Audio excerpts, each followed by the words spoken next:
إن الحمد لله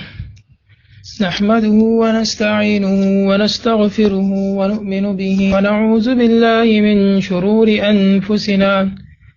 ومن سيئات أعمالنا من يهده الله فلا مضل له ومن يضلل فلا هادي له وأشهد أن لا إله إلا الله وأشهد أن محمدا عبده ورسوله أما بعد فأعوذ بالله من الشيطان الرجيم بسم الله الرحمن الرحيم اليوم أكملت لكم دينكم وأتممت عليكم نعمتي ورضيت لكم الإسلام دينا۔ محترم سننے والے بھائیوں، آج کا جو ہمارا موضوع ہے شب برات کی شرعی حیثیت، اب بھائیوں کے سامنے قرآن اور صحیح احادیث کی روشنی میں اس رات کی حقیقت عیاں کی جائے گی۔ میرے بھائیوں، آج بہت سے مسالک و مکاتب فکر ماہ شعبان کی درمیانی رات کو ایک مذہبی تہوار کے طور پر بڑے زور و شور سے مناتے ہیں اور اسے شب برات کے نام سے موسوم کیا جاتا ہے، لیکن انتہائی حیرت کی بات یہ ہے کہ دین اسلام کے ایک مقدس تہوار کے نام سے کیا جانے والا یہ کام رسول اللہ صلی اللہ علیہ وسلم سے ثابت ہی نہیں ہے۔ جب اس تہوار کا ثبوت طلب کیا جائے تو دیگر کئی بدعات کی طرح یہاں بھی قرآن و احادیث صحیحہ کے مستند دلائل کے بجائے احبار و رہبان کی کتب کی جانب مراجعت کا حکم دیا جاتا ہے۔ حالانکہ دین اسلام تو آج سے تقریباً 1450 سال قبل ہی مکمل ہو چکا تھا، اور ساتھ ہی دین میں نت نئی باتیں ایجاد کرنے کے حوالے سے رسول اللہ صلی اللہ علیہ وسلم نے امت کو متنبہ بھی کر دیا تھا۔ جیسا کہ بخاری کی روایت ہے، عائشہ رضی اللہ عنہا سے مروی ہے کہ رسول اللہ صلی اللہ علیہ وسلم نے فرمایا،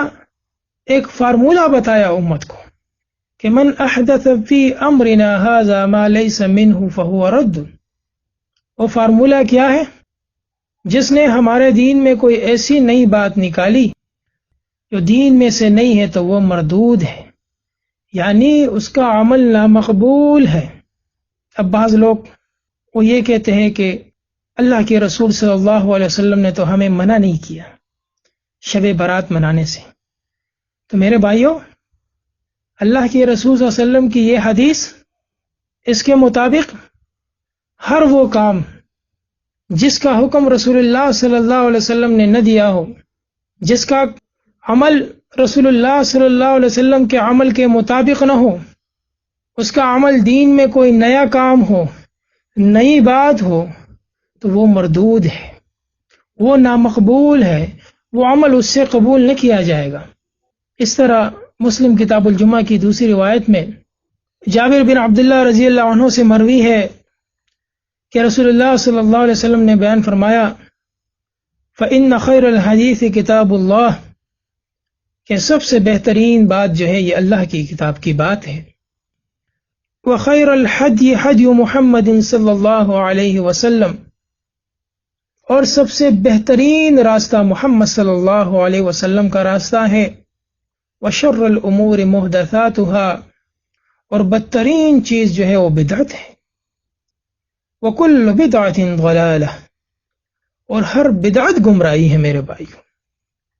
اور ایک دوسری روایت کے مطابق وَكُلُّ ضَلَالَةٍ فِي النَّارِ، اور ہر گمراہی کا ٹھکانہ جو ہے وہ آگ ہے میرے بھائیوں، جہنم ہے۔ لہذا دین اسلام میں کوئی بھی نیا کام ایجاد کرنا نہ صرف مردود قابل رد ہے بلکہ گمراہی ہے میرے بھائیوں۔ لیکن آج امت نے قرآن و سنت سے دور ہو جانے اور علماء کی اندھی تقلید کے نتیجے میں بے شمار بدعات اپنا لی ہے، اور انہی میں سے ایک شب برات بھی ہے۔ حالانکہ صحیح احادیث میں اس رات کا کوئی ذکر نہیں ملتا کہ رسول اللہ صلی اللہ علیہ وسلم یا نیکیوں کے حریص ان کے جانثار صحابہ کرام رضوان اللہ علیہم اجمعین نے یہ رات خصوصی طور پر جاگ کر اس انداز میں گزاری ہو جیسا کہ آج گزاری جا رہی ہے۔ میرے قومی بھائیوں، جب دلائل طلب کیے جائے تو بطور ثبوت سورہ دخان کی آیت نمبر 3 پیش کی جاتی ہے، جو کہ واضح طور پر لیلۃ القدر کے بارے میں نازل ہوئی ہے۔ اس کی تفصیل انشاءاللہ میں آگے بیان کروں گا۔ ماہ شعبان کے آغاز ہی میں اس ضمن میں مختلف مضامین و کتب اور اخبارات و جرائد میں خصوصی تحاریر شائع کی جاتی ہیں، البتہ ان میں کسی ایک صحیح حدیث کا وجود ڈھونڈنے سے بھی نہیں مل پاتا، البتہ غیر مستند اور بے اصل روایات کا ایک انبار ہوتا ہے جن کی بنیاد پر شب برات کو دین اسلام کا ایک تہوار ثابت کر دیا جاتا ہے۔ صحیح احادیث میں تو نہیں، البتہ چند مولوی حضرات کی تقاریر و تحاریر سے معلوم ہوا کہ اس رات کو لیلۃ البارکہ، لیلۃ الرحمہ بھی کہا جاتا ہے۔ اب کوئی ہوش مند یہ سوال کرے کہ جناب قرآن کی کسی آیت یا صحیح حدیث میں تو ایسی کسی رات کا ذکر ہی نہیں جس کے یہ مذکورہ نام ہو، تو آپ تک یہ ربانی خبریں کن ذرائع سے پہنچی؟ لیکن حقیقت تو یہ ہے، اگر اس طرح تحقیق اور سوال کی عادت عوام الناس میں آج باقی ہوتی تو احبار و رہبان کے ہاتھوں یہ دین، ان مولویوں اور پیروں کے ہاتھوں یہ دین جو انسانوں کو ایک امت بنانے کے لیے نازل کیا گیا تھا، وہ اس انداز سے تفرق اندازی کا شکار نہ ہوتا، اور نہ ہی توحید کے نام پر کفر و شرک اور سنت کے نام پر طرح طرح کی بدعات اسلام میں داخل کی جاتی۔ میرے بھائیوں، تاریخ کے اوراق پلٹیے، تاریخ کے اوراق میں تلاش کیجئے تو آپ کو معلوم ہوگا کہ اس رات کے جنم بھومی مجوسیوں کا ملک فارس تھا، اور انہوں نے بنو عباس کے دور میں اقتدار پر تسلط حاصل کرنے کے بعد اپنے قدیم آتش پرستانہ عقائد و رسوم کو جب اسلامی بنانے کی کوشش کی تو انہی میں ایک کام یہ بھی کیا کہ اس رات آتش بازی کر کے اپنی درینہ خواہش کو پورا کیا گیا۔ حالانکہ آتش بازی ایک ایسا شیطانی فعل ہے جس کی تمام سلیم الفطرت افراد مذمت ہی کرتے نظر آئیں گے، لیکن یہ افسوس کے ساتھ کہنا پڑتا ہے کہ مجوسیوں سے متاثر کچھ لوگ اس فعل میں بڑھ چڑھ کر حصہ لیتے ہیں اور اس دن اپنے خود ساختہ امام کی پیدائش کا جشن بھی مناتے ہیں۔ شہر کراچی میں تو نیٹی جٹی پل پر اس رات ایک خاص مکتب فکر کے افراد کا بہت رش ہوتا ہے، اور وہ کاغذ کی پرچیوں پر اپنی عرضیاں لکھ کر آٹے میں لپیٹ کر سمنڈن میں ڈال دیتے ہیں، جو ان کے عقائد کے مطابق ان کے رپوش امام تک پہنچ جاتی ہے اور وہ ان کی مرادوں کو پورا کر دیتے ہیں۔ یہ دین کے نام پر تو ہم پرستی کی بدترین شکل ہے میرے بھائیو۔ اور کچھ مسلکی اکابرین اس رات میں جاگنے اور عبادت کرنے کو سنت قرار دیتے ہیں، اور بطور ثبوت فرمان رسول صلی اللہ علیہ وسلم نقل کرتے ہیں کہ اس رات جس نے اللہ کی عبادت کی، دربار الہی میں اس کی ہر دعا قبول ہوتی ہے، خواہ وہ اپنی بلندی اور وسعتوں کے اعتبار سے پہاڑوں کے برابر کیوں نہ ہو۔ حالانکہ کسی ایک صحیح روایت میں بھی یہ ذکر نہیں ملتا کہ صحابہ کرام رضوان اللہ علیہ مجمعین میں سے کسی نے اس رات خصوصی طور پر شب بیداری کی ہو اور رات بھر عبادت کرتے رہے ہوں۔ اب غور طرف بات یہ ہے کہ صحابہ کرام علیہم الرضوان جو نیکیوں کے حریص تھے، وہ ایسا قیمتی موقع کیسے ضائع کر سکتے تھے؟ اور اس سے بھی زیادہ اہم نکتہ یہ ہے کہ شب کے معنی ہوتے ہیں رات، اور شب یہ عربی کا نہیں بلکہ فارسی کا لفظ ہے، یعنی شب برات کا تعلق اسلام سے نہیں ہے جو اللہ سبحانہ و تعالی کی جانب سے عربی زبان میں نازل کیا گیا، بلکہ یہ تو اہل فارس یعنی ایرانی مجوسیوں کی ایجاد ہے۔ مزید ستم ظریفی یہ کہ مذہبی اکابرین اس کے اثبات و جواز کے لیے جو آیات قرآنی و احادیث میں تحریف تک کر بیٹھتے ہیں، اور وہ آیت جو صریحاً لیلۃ القدر کے بارے میں ہے اسے شب برات کے بارے میں بتایا جاتا ہے، حالانکہ یہ تو وہ کام ہے جس کو یہودیوں کی غلط عادات میں شمار کروایا گیا۔ سورہ نساء کی آیت نمبر 46 میں مالک کائنات بیان فرماتا ہے یحرفون الکلم عن مواضعہ، کلمات کو ان کی جگہ سے بدل دیتے تھے۔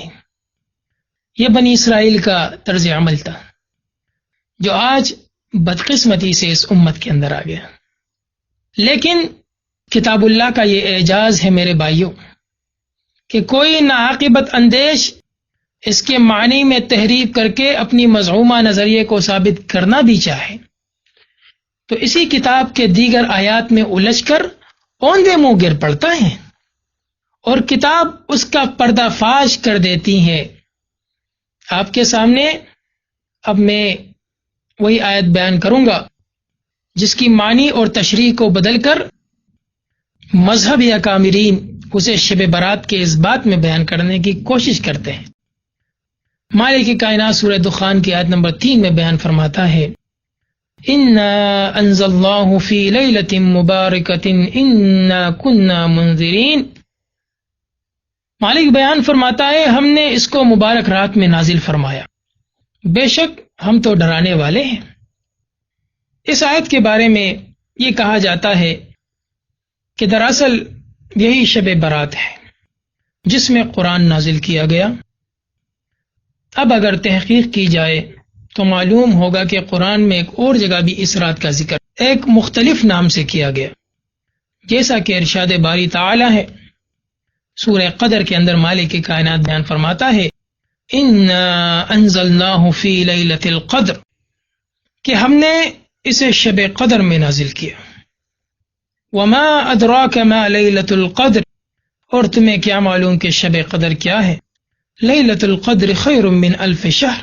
شب قدر 1000 مہینوں سے بہتر ہے۔ تنزل الملائکۃ والروح فیہا بإذن ربہم من کل امر، اس میں فرشتے اور روح القدس اترتے ہیں اور اپنے رب کے حکم سے ہر امر کے لیے۔ سلام ہی حتی مطلع الفجر، سراسر سلامتی ہے رات طلوع فجر تک۔ میرے بھائیو، معلوم کیا ہوا کہ لیلۃ المبارکہ سورہ دخان کی آیت نمبر 3 اور لیلۃ القدر سورہ قدر کی آیت نمبر 1 دونوں ہی ایک ہی رات کے دو نام ہیں، اور اسی رات میں قرآن کا نزول ہوا۔ اب آتے ہیں ایک اور آیت کی جانب جس میں اللہ سبحانہ و تعالیٰ نے نزول قرآن کا مہینہ بھی بیان فرمایا۔ یعنی یہ لوگ کہتے ہیں کہ شب قدر شعبان کی 15ویں رات کو ہے، اور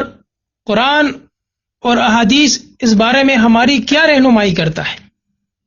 میرے بھائیوں، یہ دونوں سورہ دخان کی آیت نمبر 3 اور لیلۃ القدر کی آیت نمبر 1 یہ دونوں ایک ہی رات کے دو نام ہیں،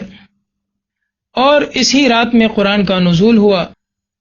اب آتے ہیں ایک اور آیت کی جانب جس میں اللہ سبحانہ و تعالیٰ نے نزول قرآن کا مہینہ بھی بیان فرمایا۔ سورہ بقرہ کی آیت نمبر 185 میں مالک بیان فرماتا ہے شہر رمضان الذی انزل فیہ القرآن، رمضان وہ مہینہ ہے جس میں قرآن نازل کیا گیا۔ میرے بھائیو، بات واضح ہو گئی، یہ مسئلہ روز روشن کی طرح عیاں ہو گیا ہے کہ لیلۃ المبارکہ اور لیلۃ القدر یہ ماہ رمضان ہی کے ایک رات کے دو نام ہیں، اور احادیث صحیحہ میں اس کی مزید تفصیلات بھی موجود ہیں کہ یہ ماہ رمضان کی آخر عشرے کی تاخراتوں میں سے ایک رات ہے۔ یہ بات بھی احادیث صحیحہ سے ثابت ہے کہ رسول اللہ صلی اللہ علیہ وسلم اور صحابہ کرام رضوان اللہ علیہم اجمعین ماہ رمضان کی آخری 5 تاخراتوں میں اللہ تعالیٰ کی کثرت سے عبادت کیا کرتے تھے۔ لیکن افسوس ان علماء پر جو یہ تمام آیات اور احادیث جاننے کے باوجود بھی اس رات کو ماہ شعبان کی درمیانی رات ثابت کرنے کی کوشش کرتے ہیں اور اس میں مبتلا ہے۔ میرے بھائیوں، اللہ رب العزت سے دعا ہے کہ اللہ رب العزت ہمیں سنت پر عمل کرنے اور بدعات سے بچنے کی توفیق عطا فرمائے۔ اقول قولی ھذا استغفر اللہ لی ولکم ولسائر المسلمین۔